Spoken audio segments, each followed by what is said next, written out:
Saya akan tanggapi beberapa komentar yang masuk di video terakhir. Ini dari Aldi. Menteri mau nanya dong, terkait reptilian itu ada kaitannya dengan Anunnaki atau tidak? Atau mungkin Anunnaki itu adalah reptilian? Karena di suku Afrika mereka percaya ada sosok bernama Chitauri. Dan itu juga jadi salah satu teorinya David Icke tentang reptilian yang mengendalikan kesadaran. Lucunya lagi, Chitauri malah jadi salah satu ras fiksi di komik Marvel. Oke, jadi begini. Kalau kita belajar terkait mistik, terkait juga nanti dengan pemahaman spiritualitas, kalian fokus pada informasinya, jangan pada perwujudan ya. Karena versi Anunnaki ini banyak. Ada yang mengatakan Anunnaki baik, ada yang mengatakan jahat, ada yang mengatakan Anunnaki reptil, ada juga yang tidak. Jadi poinnya pemahaman akan kesadaran ini kan yang orang susah percayai. Jadi seperti David Icke itu dulu dianggap orang gila. Baru ketika pandemi terjadi, banyak kebenaran terungkap, orang mulai mencari-cari apa saja yang dikatakan. Jadi David Icke ini paham terkait juga pemahaman realitas dari fisika kuantum. Jadi fisika kuantum itu kan sudah membuktikan bahwa kita itu menciptakan apa yang ingin kita lihat. Nah, ini terkait dengan pemahaman akan sifat maya dari pikiran. Ini yang saya selalu katakan, kalau dalam meditasi atau hidup ini hanyalah semacam simulasi atau mimpi. Jadi apa yang ada, yang nyata ini hanya sebetulnya berseberangan dengan apa yang orang banyak percayai. Ini fungsinya kita belajar spiritualitas. Jadi yang namanya kesadaran itu tidak ada wujudnya. Dia seperti gelombang. Ini yang Tesla katakan bahwa pikiran saya itu hanya menangkap sinyal. Otak saya ini hanya mengkonstruksikan. Jadi analogi sederhana itu seperti televisi. Siarannya itu tidak ada dalam televisi. Siarannya berasal dari sumber, dari Tuhan. Jadi yang namanya sumbernya ini siarannya itu tidak ada wujudnya. Hanya berupa gelombang, tidak terikat ruang dan waktu. Oke. Jadi kamu tidak bisa memisahkan gelombang itu ini dari stasiun mana sih? Misalnya kan karena semua menyatu. Baru nanti dipisahkan ketika kita menyetel televisinya atau sama ada halnya dengan radio. Oke ya, jadi pemahamannya semacam itu. Jadi kalau kita bicara dalam level spiritualitas, reptil itu jangan kamu bayangkan harus wujudnya nyata. Kalau wujudnya tidak nyata, berarti itu khayalan. Padahal yang dimaksud sadaran itu kan tentang sifat, kemampuan, energi yang mempengaruhi pikiran kita. Jadi ada satu kekuatan yang sifatnya itu seperti reptil, itu yang dimaksud. Apakah ada? Segalanya bisa menjadi ada, karena pikiran itu tanpa batas. Kalau sudah bicara semacam ini nanti orang makin tidak percaya. Tapi teknologi akan berkembang dan ada banyak hal nanti yang akan kita bisa lihat. Nah, kalau misalnya ini dibuat komik ya, Chitauri lah katakan. Mekanisme kesadaran itu disimulasikan memang semacam itu. Jadi kadang kita ngomong semacam cocokologi ya. Jadi yang namanya gelombang ini tadi itu mengilhami si penulis komik atau membuat film. Jadi orang heran ketika misalnya film Bart Simpson itu sudah meramalkan sebelum ini akan ada peristiwa apa. Ketika nonton film Contagion, oh akan ada pandemi dan sekarang terbukti. Ya sebenarnya sama seperti mimpi. Kalian mimpi itu mengalami dalam mimpi masa depan kalian. Kemudian setelah dalam kehidupan nyata kalian mengalami. Ini tidak ada bedanya. Oke ya, jadi kalau ditanya apakah reptilian atau tidak, yang kita pegang adalah kesamaan dari beberapa tradisi. Oh, ada raksasa. Oh, ada sifat manusia yang seperti reptil menguasai, dominasi. Misalnya kan semacam itu. Nah, ini yang kita proses lewat kesadaran kita. Jadi kita tidak ribut masalah ini nyata atau tidak, karena memang semuanya tidak nyata. Yang nyata hanya kemampuan kesadaran ini, dan itu tidak ada wujudnya, seperti gelombang televisi itu tadi.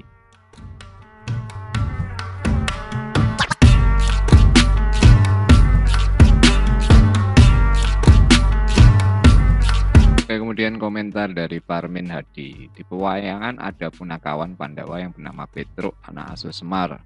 Ceritakan Petro anak raksasa tapi Petro karakternya baik. Ini saya cerita, dulu saya sempat belajar yoga pada guru India, walaupun hanya 2 bulan. Waktu dia bercerita bahwa Mahabharata dan Ramayana itu benar-benar nyata, saya tertawa waktu itu. Nah sekarang setelah mencari sendiri, ada banyak jejak yang mengindikasikan bahwa itu bukan hanya mitos. Sekarang saya percaya.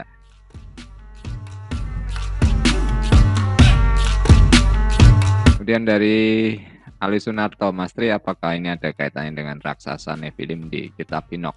Ya, jadi begini, saya hanya ingin menyampaikan kita itu menangkap kesamaan, tapi jangan mempertahankan identitas. Karena imperialisme, penjajahan itu memecah-mecah. Jadi kita gampang diadu domba. Nanti setelah kita tahu bahwa oh yang di sini dengan yang di sana itu ada kemiripan, di situ baru kita mulai ada sisi pandang yang sama tentang sejarah ini.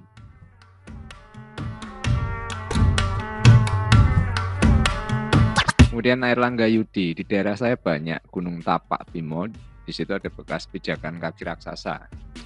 Oke, jadi kumpulkan semua kalian yang pernah menemukan supaya kita makin bisa berpikir bahwa ini bukan kebetulan gitu loh. Kalau hanya 1-2 tempat, mungkin kebetulan ya. Tapi kalau tersebar di seluruh bagian dunia, sulit dikatakan hanya kebetulan.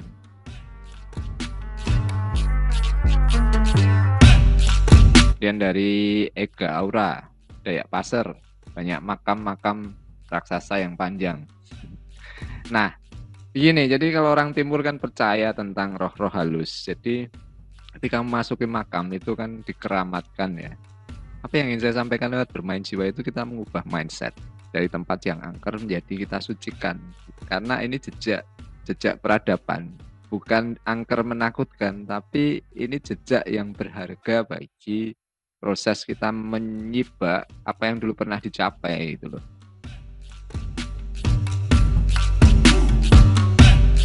Nah, ini dari AC. Mungkin benar raksasa artinya tinggi besar, bukan raseksa.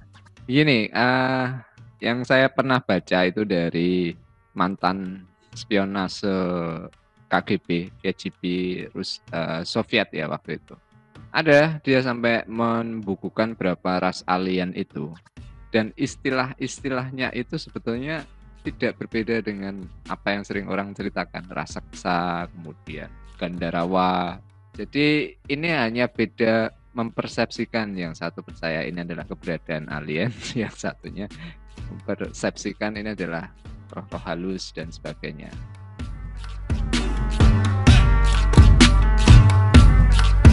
Oke, dari Siliheh, kamu mimpi ketemu raksasa juga. Oke, jadi ini yang saya katakan memori bawah sadar, yang kadang sebagai petunjuk. Dulu saya juga berpikir ini hanya khayalan, tapi mulai 1-2 kali menemukan kok kelihatannya tidak kebetulan. Nah, dari situ saya menemukan kehidupan ini, bumi ini jauh lebih aneh dan sulit dipercaya.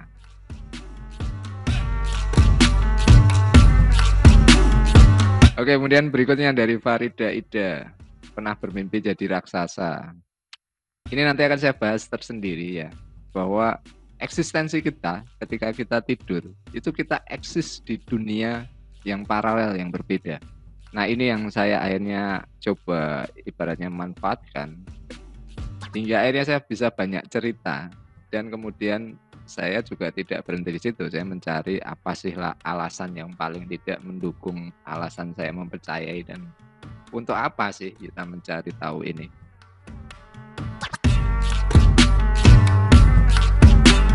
Dari Pandey Sulaksana, Mas bahas dong tentang kekuatan batin menurut agama Buddha, yaitu mata dewa, telinga dewa, pikiran dewa, melihat kehidupan masa lalu, kekuatan fisik.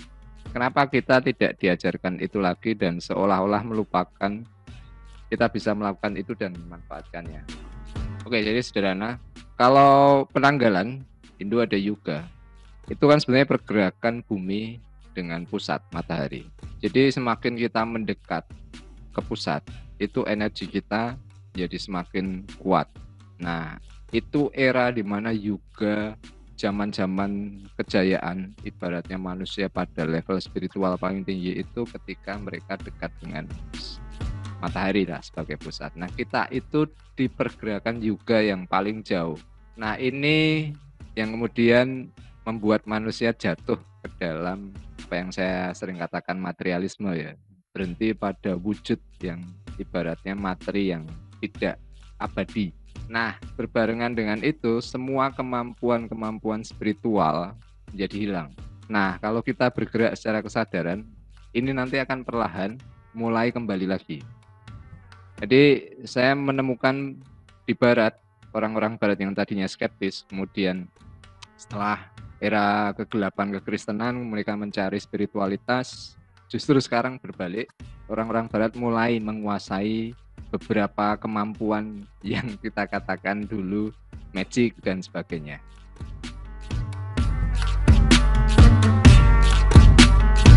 Kemudian dari Nur Aisyah, ini saya pun sudah mulai berpikir semenjak setahun lalu di daerah Aceh ada tapak manusia raksasa besar. Ya, jadi ini yang saya katakan di video terakhir ya, ke depan kita sedang membangun, otomatis ada banyak penggalian, kita akan mungkin menemukan lebih banyak hal.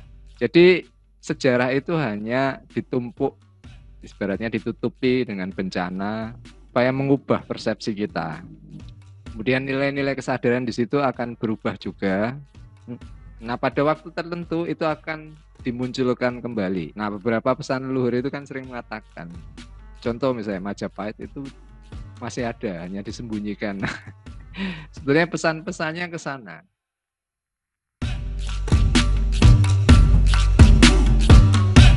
Nah, ini dari Rudi Nuri, di Quran juga ada. Jadi ini loh, saya ingin menyampaikan semua kitab suci, baik agama-agama yang besar maupun kitab-kitab aliran kepercayaan, itu adalah semacam puzzle ya, perjalanan peradaban. Jadi ketika nanti kita sudah mulai damai, mulai belajar bareng, ketemu semua jejaknya. Cuma tantangannya adalah bagaimana manusia itu bisa mencapai perdamaian.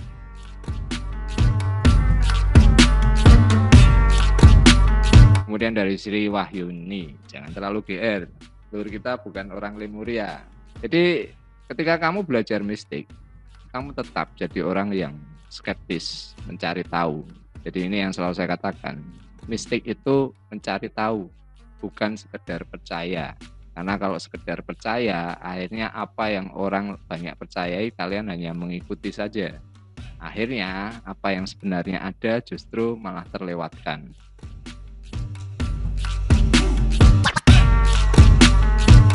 Dari Supian Sauri, tolong Mas bahas tentang meditasi saja. Kalau bahas begini nggak ada habis-habisnya. Meditasi, apa yang perlu dibahas? Jadi saya katakan channel Bermain Jiwa itu misi saya bukan belajar meditasi, tapi bagaimana menggunakan kekuatan pikiran. Kalau kita bisa menelusur sesuatu yang membuat kita bersatu, akhirnya peradaban ini juga akan menjadi lebih baik.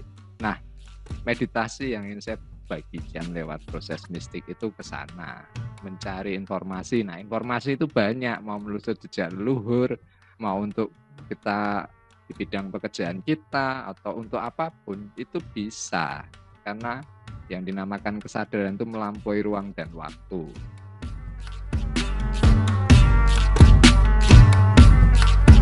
Oke, saya pikir ini beberapa komentar yang saya bisa tanggapi. Tapi intinya saya ingin menyampaikan, ketika kita berada selaras dengan getaran semesta, itu kita lebur, tidak ada identitas. Dan dari sana justru kita itu mendapat banyak hal. Maka ini yang agak sulit secara logika.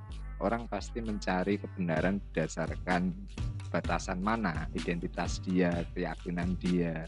Tapi begitu kita percaya, berserah pada kehendak ibaratnya Tuhan atau kekuatan semesta ini, jalannya justru lebih mudah karena kekuatannya kan bukan dari kita, kekuatannya itu dari semesta tanpa batas. Oke, kalau kalian masih ada komen silahkan tambahkan, nanti siapa tahu saya bisa buat video yang menjawab juga tentang berbagai fenomena. Sampai ketemu di video selanjutnya. Selamat bermeditasi, selamat bermain jiwa.